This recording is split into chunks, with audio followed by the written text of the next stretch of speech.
Hier et avant-hier, nous avons eu droit au discours de Jean-Luc Mélenchon. Aujourd'hui, on va voir de l'autre côté de, de l'hémicycle, avec les discours de Marine Le Pen prononcés pendant son meeting à Narbonne pour le 1er mai. C'est parti. Je vous parle d'un temps que les moins de 20 ans ne peuvent pas connaître, mais enfin, hier, on a déjà sacrifié à ce petit jeu, entre autres, notre industrie métallurgique et notre capacité de production minière. Demain...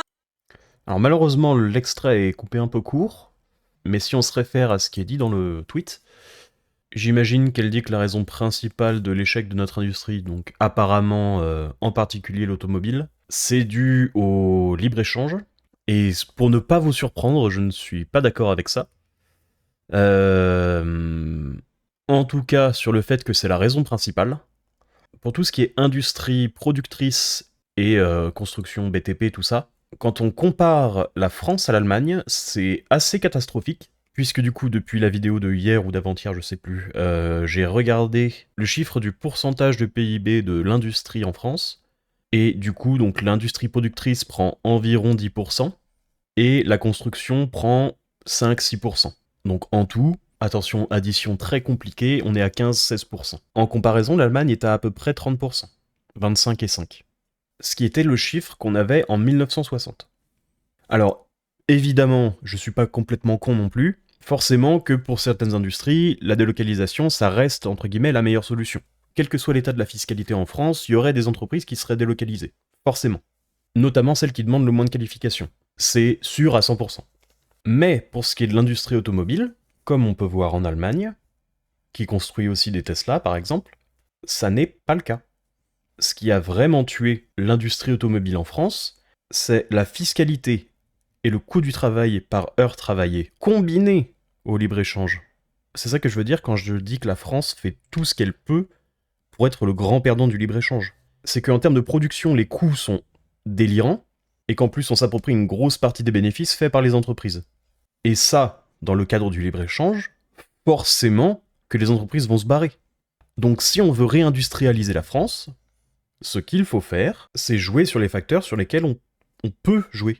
On réduit le coût du travail par heure travaillée, on compense ça par une baisse des cotisations.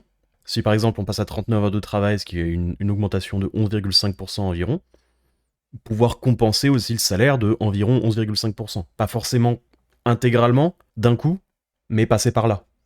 Les entreprises payent suffisamment cher le travail français. C'est à l'État de faire un effort sur ce qu'il prend.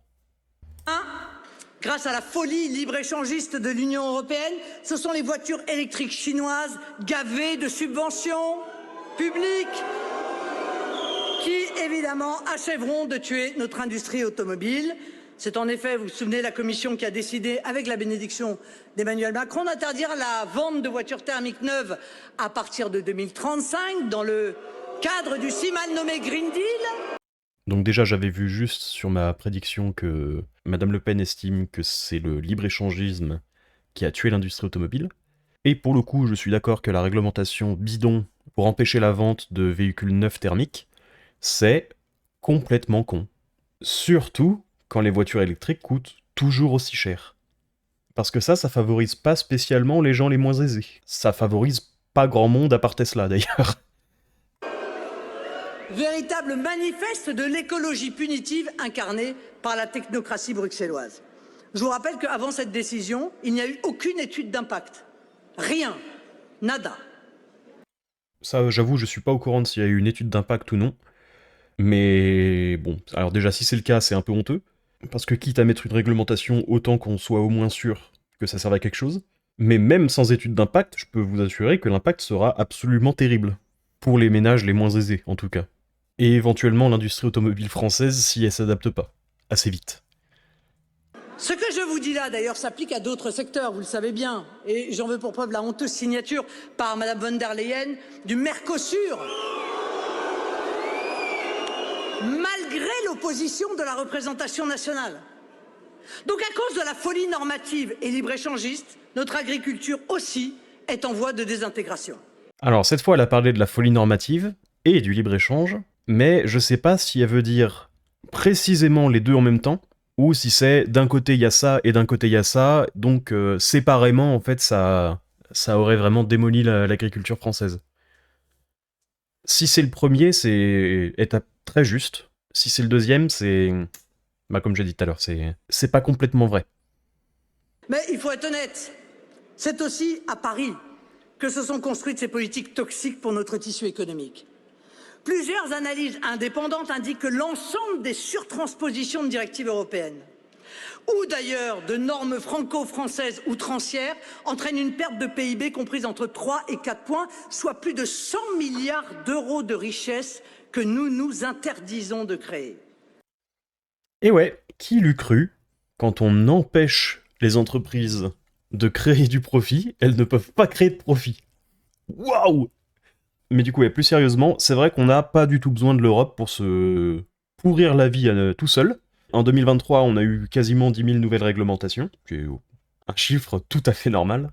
Donc en fait, avant même de parler de quitter l'UE, il faudrait commencer à regarder dans son propre jardin et faire un bon gros ménage sur les réglementations franco-françaises, à mon avis. À ce petit jeu, c'est vrai que la technocratie française est sans doute championne du monde.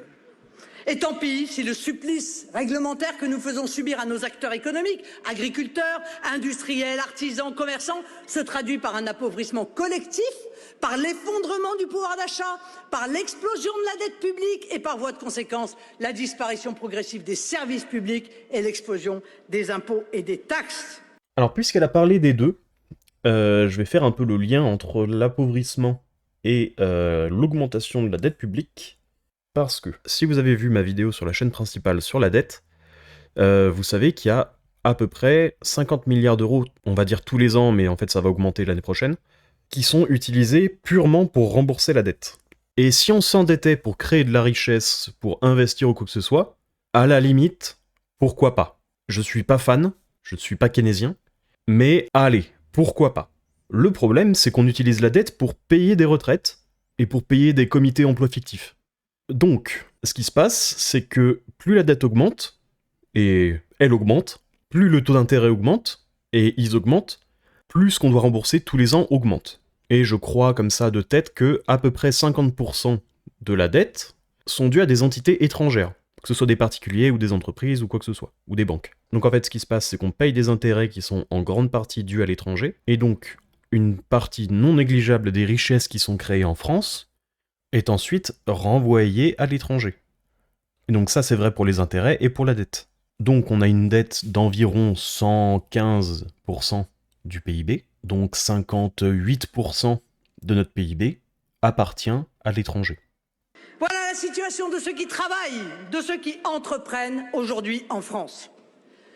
Je n'hésite pas à le dire, ces héros du quotidien, qui ne subissent pas seulement l'absurdité des contraintes imposées, mais de surcroît le mépris ou la haine d'une partie de notre classe politique. Bon, économiquement, c'est... Allez, je vais être généreux. Il y a du mieux, mais ça casse toujours pas trois pattes à un canard. Ça reste du gros interventionnisme.